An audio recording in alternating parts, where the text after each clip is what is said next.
The morning began like any other for Alexander Kane, the billionaire tycoon whose name had become synonymous with wealth, power, and influence. Yet that day was destined to be different. He woke up to the blinding sun streaming through his penthouse windows, but instead of feeling triumphant and in control, an unease gripped him. His phone buzzed incessantly, notifications flashing red like warnings of impending doom. By noon, Alexander Kane, the man who once dominated boardrooms and controlled billions, was staring at the cold, unyielding numbers on his laptop, realizing that everything he had built had vanished overnight. His fortune, his investments, his empire, they were all gone. In a single, catastrophic financial collapse, the life he had meticulously constructed had crumbled to dust. For a man who had been worshipped in the corporate world, the sudden emptiness was unbearable. The assistants who once bowed at his every command now avoided his gaze.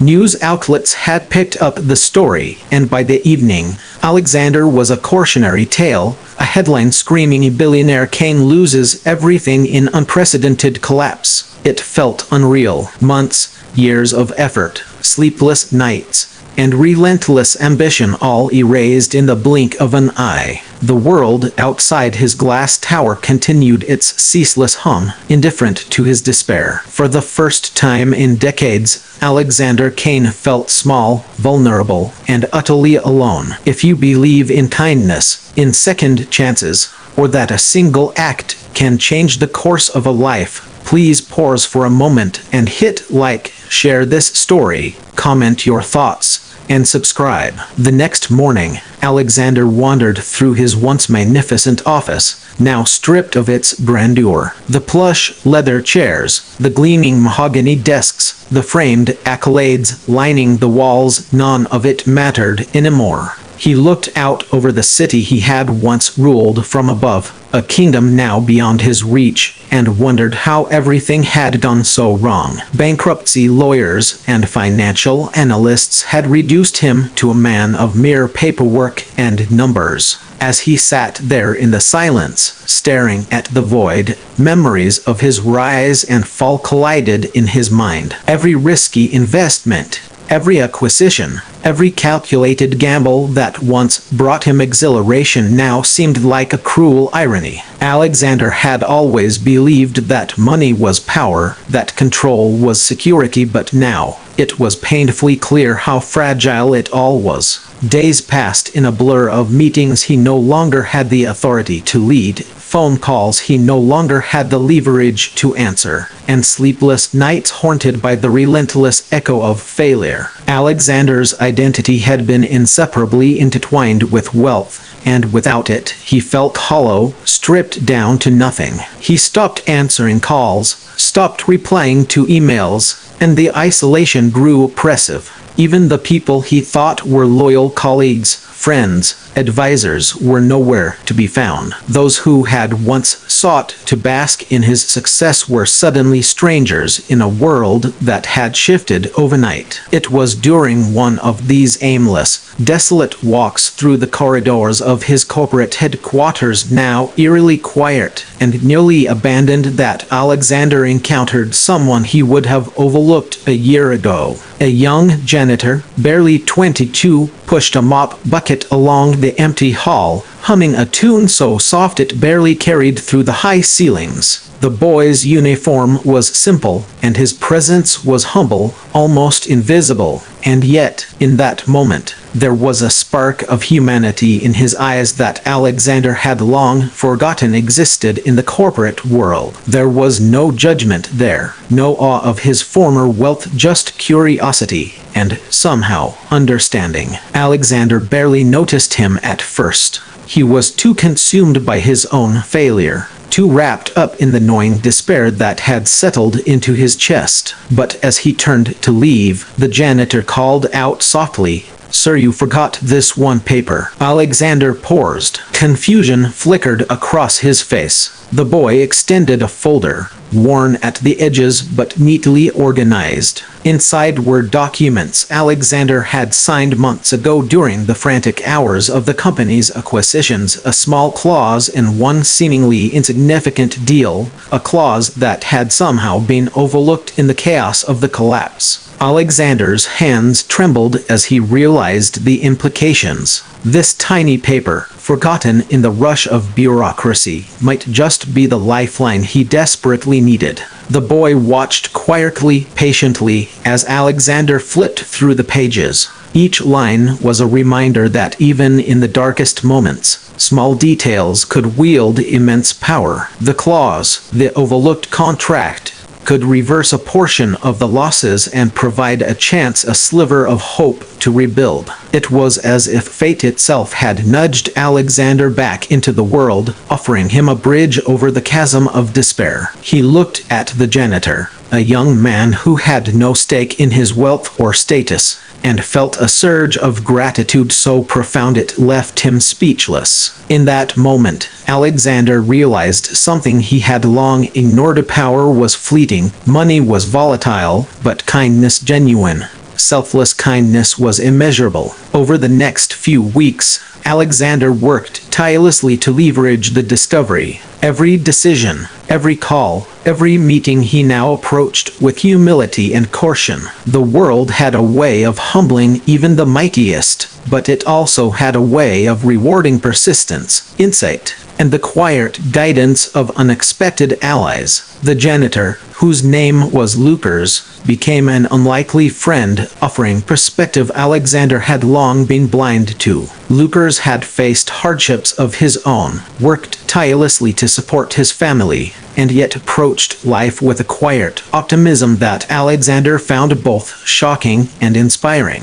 He began to see the world through Lucas's eyes. Small victories mattered, human connections mattered, and wealth was only meaningful when it served a purpose beyond itself. Alexander's days grew longer, but this time they were filled with reflection as well as action. He didn't just rebuild his finances, he rebuilt himself. Boardroom meetings became lessons in listening. Strategy sessions became exercises in collaboration, and investments became vehicles for creating value, not just personal gain. And every time he felt the old arrogance creeping in, he remembered the boy who had handed him that paper, who had reminded him that no matter how high one climbs, humility and gratitude are always essential. The city outside continued its relentless rhythm, but Alexander felt differently now. He walked with a sense of purpose, aware that success without integrity, without human connection, was hollow. The mansion he had once called home seemed smaller, more symbolic than meaningful. He found joy in simpler things: the shared laugh with a colleague, the quiet moment of reflection before dawn, the acknowledgement of someone's hard work. And though he had lost everything once, he realized that the experience had granted him a richness far beyond money: wisdom,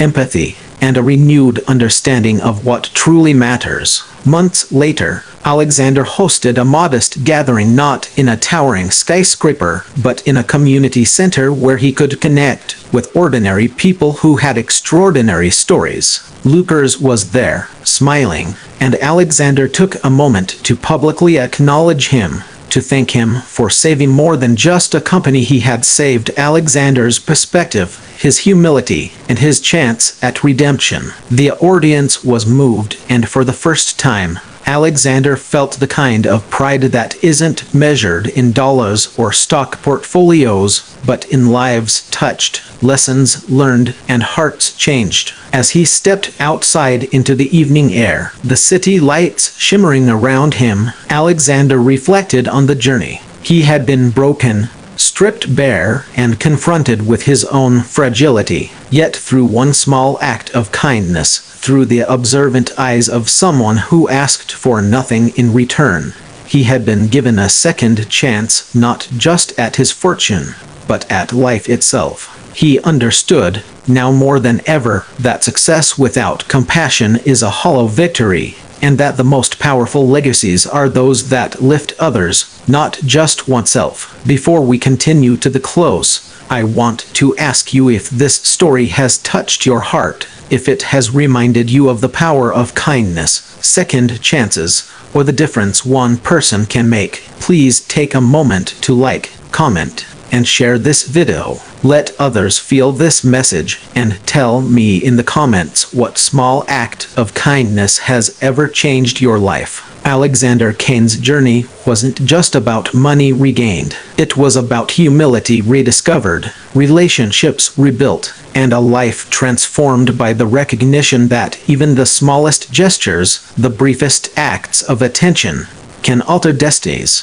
From the depths of despair, he had emerged not only as a survivor but as a man reborn, guided not by ambition alone, but by empathy, gratitude, and the understanding that fortune is fleeting but character endures. He often thought about Lucas, the young janitor, who had unknowingly given him a chance to reclaim not just his empire, but his life. Alexander began mentoring young professionals, supporting community projects, and championing initiatives that valued integrity over profit. His story became more than a tale of financial ruin and recovery. It became an example of hope, a living testament to the idea that even when everything is lost, there's a way forward, if one only pays attention to the people who cross our paths with generosity, insight, or simply a helping hand. And so, in the quiet moments, when the skyscrapers cast long shadows over the city, Alexander Cain smiled not because he had regained his fortune, but because he had regained his humanity. He understood finally that life's true wealth lies not in numbers or possessions, but in the moments where we choose to see, to help, and to be better. The paper Lucas handed him was more than a legal document. It was a key to his redemption, a symbol of hope, and a reminder that sometimes salvation arrives in the hands of the most unexpected people. Take a moment before the story ends to comment below who has been a Lucas in your life, someone who reminded you that hope is never truly lost. Your reflections might inspire someone else today. By the time the sun set over the skyline, Alexander Cain had transformed. The billionaire who lost everything overnight had discovered the invaluable truth that wealth without kindness is empty, that fortune is fleeting, but character and compassion are eternal. And as the city pulsed with life around him, Alexander walked with a renewed sense of purpose, ready to embrace whatever came next, not with fear, but with gratitude, courage, and an open heart. If this story touched your heart, if it reminded you that second chances are possible and that kindness can change lives, please take a moment to like, share, and comment. Let others experience the hope and inspiration hidden within this journey of loss, humility, and redemption.